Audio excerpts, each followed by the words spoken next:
Hi folks, welcome back. Hope you're keeping well. Ooh, it's been an interesting start to the day. I parked and, no, let me start again. As I left home, the roads were clear, there was no fog, everything was just looked lovely. Sun's coming up, sky's nice and orange, and yeah, I thought, great, in for a nice morning. And the closer I got to the forest, the place I'm at right now, the more and more the fog came down and it got really, really dense. The sun was just coming through the trees and the cloud in the distance, and some orange sky. I just had to break the camera out straight away, so I bet I've took 50 shots already this morning.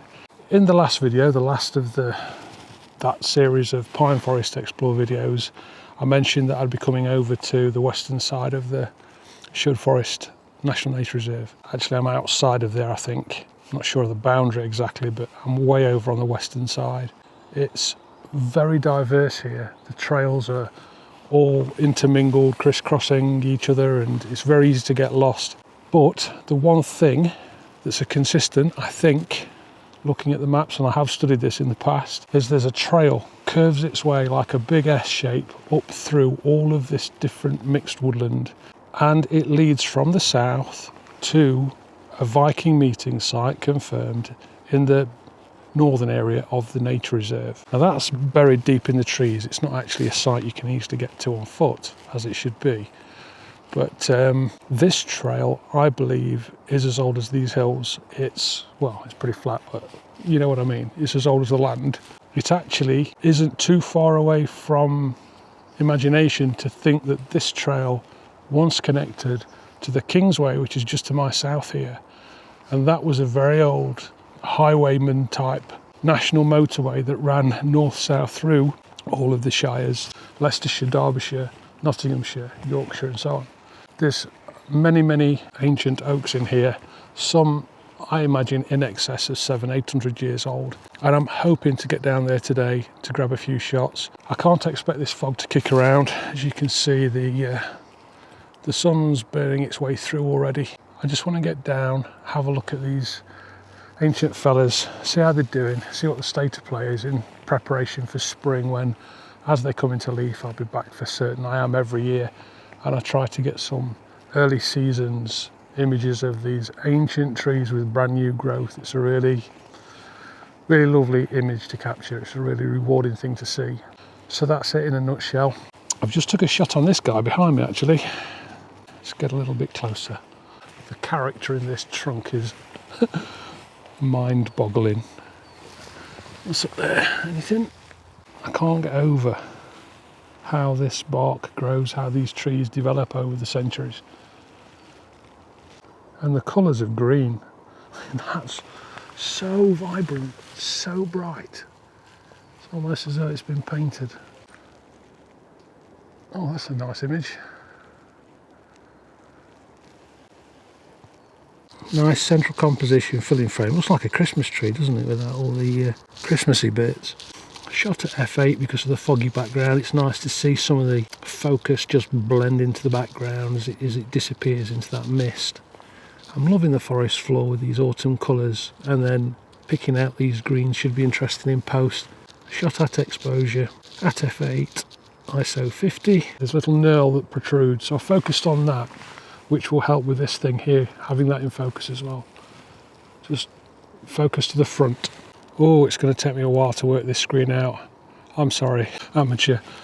Yeah, I'll, as usual, pop an image gallery up at the end. But for now, I'm going to make a move. I've got quite a walk ahead of me. I'm not going to beat around the bush. It's a lovely vibe this morning. So anyway, enough waffle. I'm out of here. I'll see you shortly. Bye for now.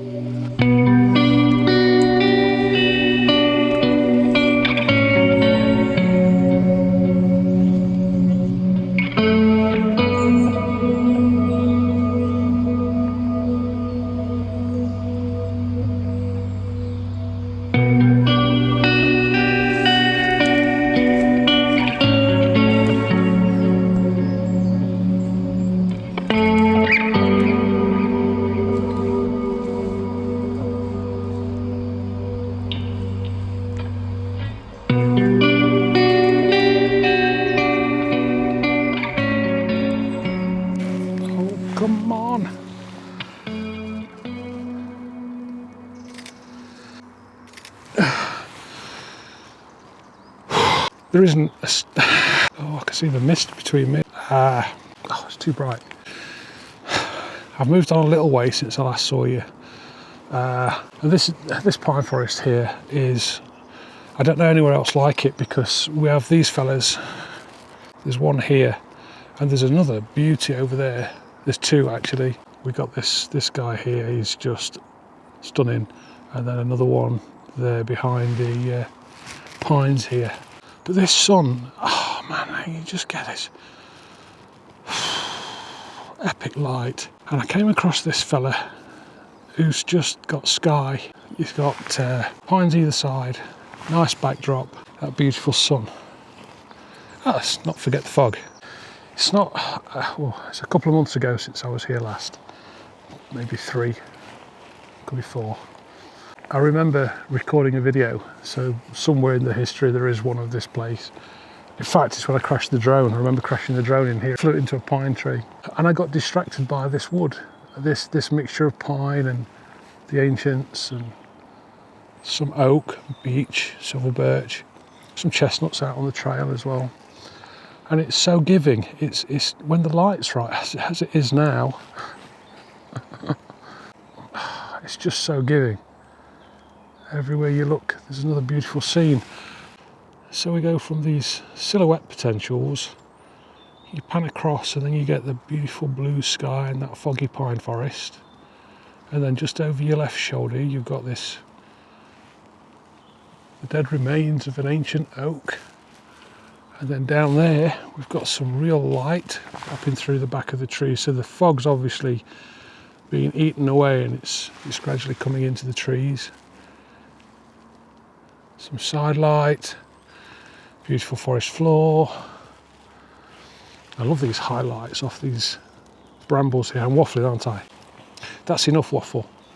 I took a shot on this tree as a silhouette. First of all, I came for a wander around, just handheld to see if I could find any compositions.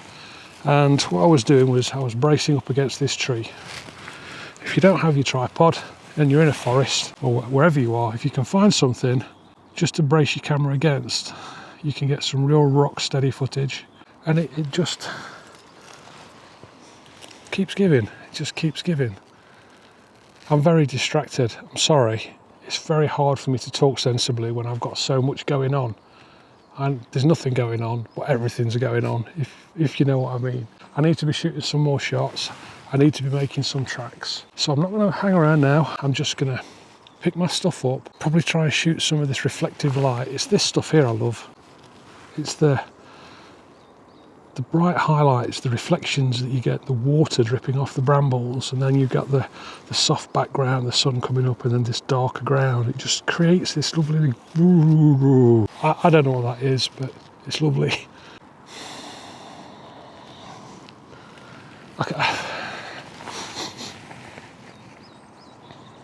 I don't have words for it, obviously. I can't put words to it.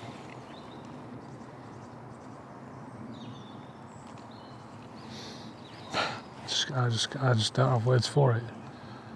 It's just so incredibly beautiful.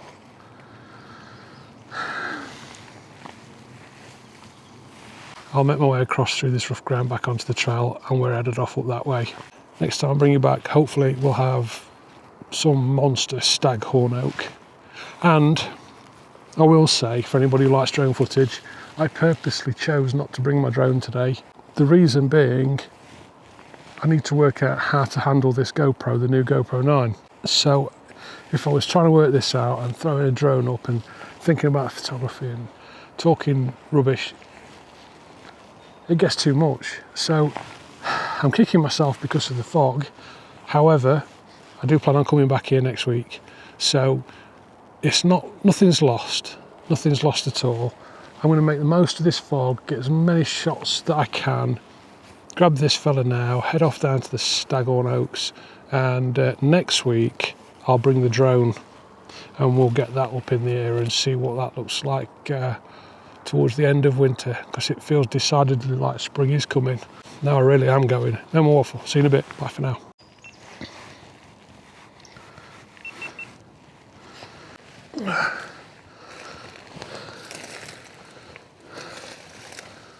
And I'm 6'2", so that gives you an indication of the size of this guy.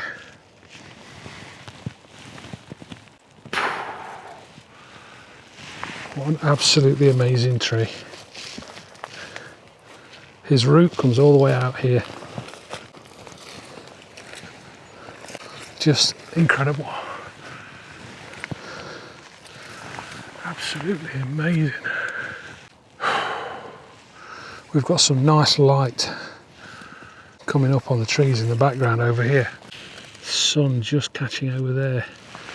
One of the problems of getting a composition on him, this tree over here has got branches overhanging and they come down, just detracting from it a little bit. I'll be able to go over that way. Yeah, let's do that. And here begins the process of trying to find a composition on a subject you've got an interest in. This area is just littered with things I've got interest in. Just literally, you just turn your head to something else, it's like boom, boom, boom. I love that tree with these branches at the bottom. He's not ugly with this fog. And these boys, Pinky and Perky, beautiful light there streaming through the back of the pines. And that fella, he's got to be about, I don't know, 18 foot round. I'm going to struggle to string my words together. I'm sorry, I really am sorry, because I wish I could say something profound. Yeah, here we go. Not perhaps his best side, but it's relatively clear. If I've got any green stuff on my face or brown stuff hanging off my ears or anything like that, it's because I have been up to my neck in brush this morning. I've been really getting my hands, literally getting my hands dirty. Just love it. So from back here, we've got something of a composition like so. See, the more I go around this way to the left, the narrower he becomes. It's like all his branches disappear, his girth vanishes. So I want to get around a little bit in order to capture some of this grandeur. So over here we get a little bit of a better perspective. I'm going to set up, take a few shots. No point in me really talking you through it. I just need to concentrate on the technical aspect of, I'll probably have to do a 3-shot pano, and I may go landscape and portrait, because the background with the light up there may add some really nice colour interest. We've got these beautiful green mossy branches, and then, oh, easy. And then I'm going to take a couple more shots over here. And when I'm in the process of going through it all, as I find a composition, I can explain things clearly. For a change today, because this is not going well. This all hit me today as a bit of a shock, a bit of a surprise. Nice surprise, don't get me wrong, really pleasant, loving it, absolutely loving it. But it's knocked me off my pace. I had the intention of talking through some of the history of this place as I walked down, but it just never seems to work out how you plan. And anybody that vlogs will, I'm sure, know exactly what I mean. So anyway, I'm not going to make this a 4-hour video. I'm going to take some shots, compose myself, compose some shots, and then bring you back with a composition to explain something diverse from this area. So I'll see you in a minute.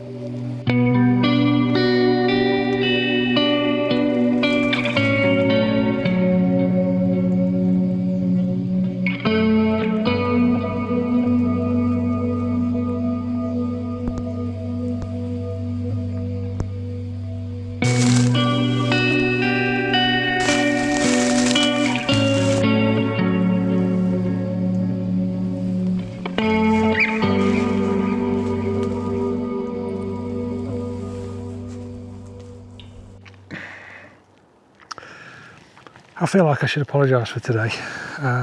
We've had some phenomenal conditions, absolutely incredible light, and I wasn't prepared for it. I wasn't prepared for it at all. There's a message in there somewhere. I haven't got a clue what it is, where it is. I just wasn't prepared. And it's made me scattered of thought, scattered of speech, as you know, and I haven't been able to communicate what I'm doing particularly.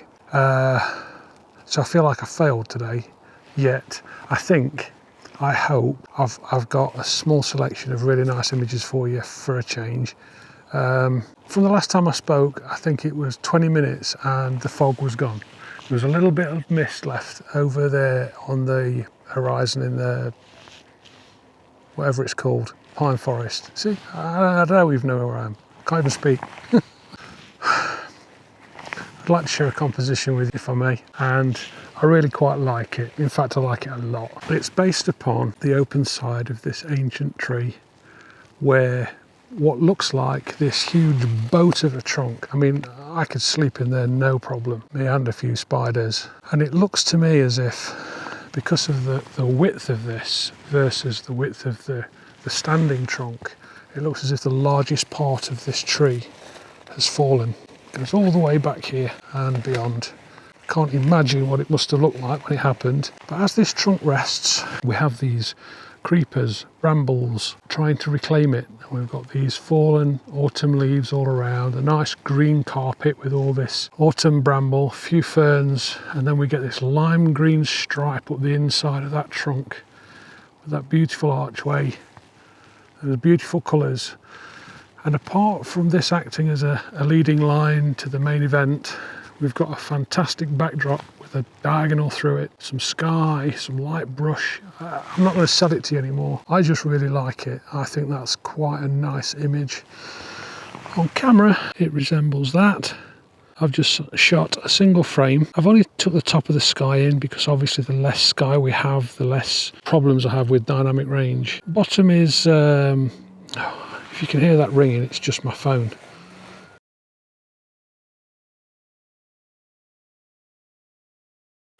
Phone be gone. So I've got a really chunky part of this fallen trunk at the front, just sweeping around with these leaves, and then the trunk leads away over onto the right hand thirds where we get the entrance leading up and across frame with that backdrop. Yes, I quite like this. What I did is I shot 3 images. I focused on the foreground, on these leaves over on the left hand corner there in the bottom, and I shot at f11 in that corner. To ensure an overlap in post-processing, I moved the focal point about 2/3 of the way down the fallen trunk, and I shot again at f11, and then I moved onto the top of the archway of the tree there, where I shot a 3rd shot at f11, with the hope that I may even get some of the background in focus there. So fingers crossed. You can't always tell with focus stacked images. Sometimes they don't work. It just depends on the raw files. That's the reality. It really just does depend on the raw files, the light and how you shot. I tend to find having a smaller aperture with a greater depth of field sometimes helps. I think what it is we perhaps get an overlap of focus, a greater overlap of focus, so it makes it easier on Photoshop to combine the images. It's just a theory. I don't know if that's true, but if you know, I'd appreciate finding out down in the comments below. It would help me shoot in future, but that's the way I'm leaning today. I've got a lot of playing to do with focus stacking. It's not something I regularly do, but hopefully it works out, and hopefully it comes out with a relatively nice image. Less to no fog, mist. It's just about all gone now. The sun's really bright. I've had absolutely the most fantastic morning. I'm sorry I couldn't bring you with me. Oh dear. It's going to take a lot of working out how to juggle all of these aspects of talking through the compositions, making the most of the time-sensitive light conditions, doing it justice, and coming away with the shots. It's like throwing everything in the air and expecting it all to come down one after the other in order. It's quite a challenge. Nobody knows how it's possible for me to ever come up with a video from what I've recorded today. Hopefully I come out with something that's half sensible and not an hour long. And hopefully the gallery that I'm going to pop up for you now is worth sticking around for, and I hope that makes up for the shoddy videography. But next week, drone's going up in the air. I'm coming back to this place and I'm going to head off down there. I want to see what's over that crest. There's an opening, we've got open sky, and I want to know what's down there. I've never been. Open sky, drone next week over there. Hope you'll join me. I'm going to just head down to this tree, this chubby chap over here, chubby checker. I'm going to take his portrait. Pop a gallery up now. Thank you very much for watching. Please take care of one another, and as ever, if you can't be good, just be careful. And I'll pray you come back next week to see what's over there and get an aerial view of this area. See how many ancients we can spot from the eye in the sky. So till then, folks, adios. Thanks for sticking around. Bye for now.